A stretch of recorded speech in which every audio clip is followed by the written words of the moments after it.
Welcome to The Explainer. Today, we are diving into something truly unique and honestly, incredibly fascinating. We're going to explore exactly how filmmakers structure gripping visual narratives, and then we're going to use those exact same creative storytelling frameworks as a lens to examine a real-life, highly intense historical investigation. We are literally taking the theoretical magic of the screen, the way directors build tension and structure information, and applying it directly to the raw, unyielding reality of history. It's a remarkably powerful way to process complex and tragic truths. So let's get right into it.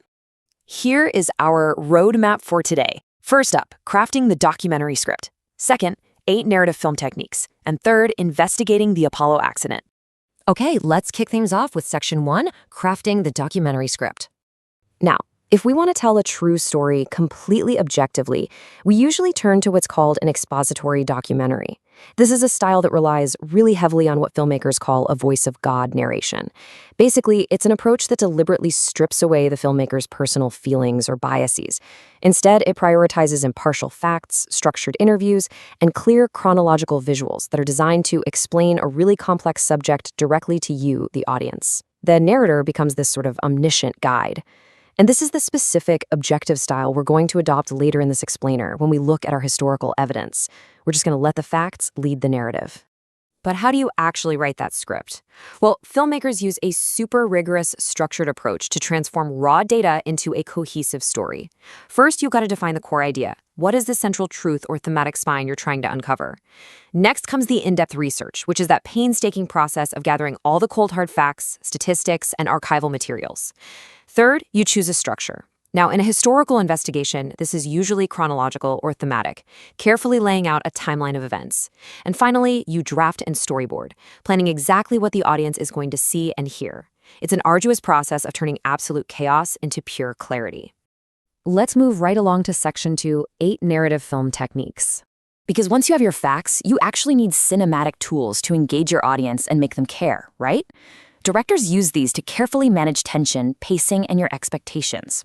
We've got Save the Cat, a classic trick to establish immediate sympathy by having a character do something genuinely kind early on. We have close-ups to force intimacy and focus your absolute attention on one vital detail. There are red herrings, designed to totally mislead you and build a false sense of suspense. Leitmotifs, think of the two-note shark theme in Jaws, recurring sounds that subconsciously signal something's present. There's Chekhov's gun, which we're going to talk a lot more about in a second. Dutch angles, where the camera literally tilts off its axis to make you feel psychologically uneasy. Jump cuts, which shatter traditional temporal continuity to inject a scene with chaotic energy.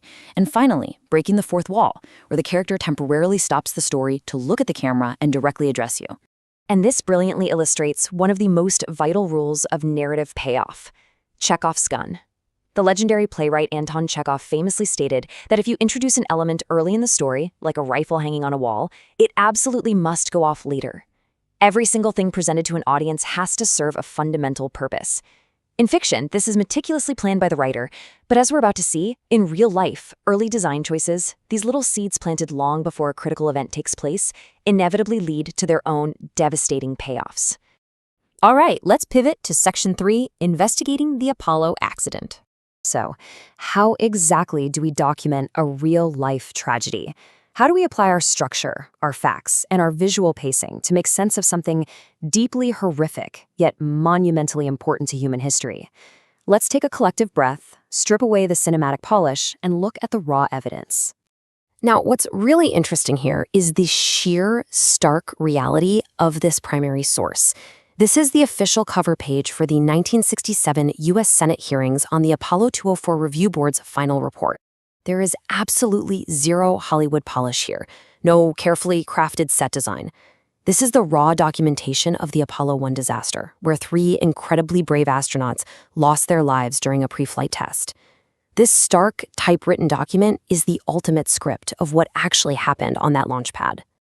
Through the lens of our documentary investigation, our very first job is to establish the timeline of events. As documented in these official findings, at exactly 23:30:55 Greenwich Mean Time, there was a momentary power failure. The review board found evidence of several arcs during their post-fire investigation. Digging through the wreckage, they determined the most probable initiator was a single electrical arc located near the floor in the lower forward section of the left-hand equipment bay. This wasn't a movie monster hiding in the shadows. It was a tiny spark in a wiring harness. So the crucial point is this. A spark alone, in a normal environment, absolutely does not cause a catastrophe of this magnitude. It was a sequence of terrifying conditions. The board's findings distilled pages upon pages of dense engineering data into 3 fatal elements that doomed the command module. 1. Unrestricted combustible materials, which actually included extensive nylon nets running right along the cabin floor. 2. A 16.7 pounds per square inch, 100% pure oxygen atmosphere. And 3. A sealed inner hatch. The board's determination uses exact chilling wording here. The test conditions were extremely hazardous.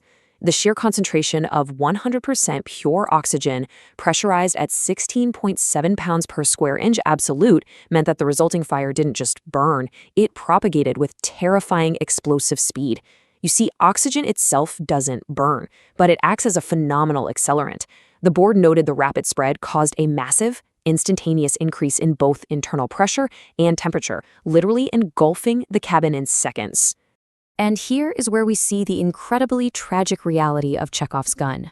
Finding 4 states quite plainly. Due to internal pressure, the command module inner hatch could not be opened prior to rupture.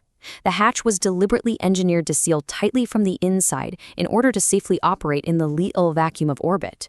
That early design choice, the rifle hanging on the wall in Act 1, became the very element in Act 3 that trapped the astronauts inside when the internal pressure violently spiked from the fire. The design worked exactly as intended, just under the worst possible circumstances. But our documentary lens demands we look beyond just the hardware and examine the wider context. Because it wasn't just physical engineering that failed that day, it was a massive systemic failure. The official findings show that the organizations responsible failed to even identify this ground test as a hazardous operation in the first place. And because it was assumed safe, no procedures for this type of emergency had even been established. Emergency medical and rescue teams were not required to be in attendance. And horrifyingly, the umbilical tower access arms contained features like cumbersome steps and sliding doors that physically hindered emergency egress. The path to safety was essentially blocked by bureaucratic oversight. However, a true expository investigation doesn't just present the tragedy and leave you in the dark, it presents the resolution. The final act of the Apollo 204 Review Board was this extensive, rigorous list of recommendations. They mandated that management continually monitor testing safety from then on, that all emergency equipment be immediately reviewed for adequacy, and that service structures be drastically modified to actually facilitate rapid emergency operations. They took the raw, painful data of absolute failure and carefully engineered a concrete roadmap for survival. Which brings us to the end of our explainer today. We've seen how narrative tools help us structure and understand information, and how a rigorous documentary-style investigation helps us decode the harsh reality of historical events. So it leaves us with the vital question to ponder long after we're done here. How does the rigorous documentation of past failures pave the very way for our greatest future triumphs? The men of Apollo 1 did not reach the moon, but the lessons meticulously documented from their tragic test directly ensured that humanity eventually would. Keep exploring, keep questioning, and I'll catch you in the next explainer.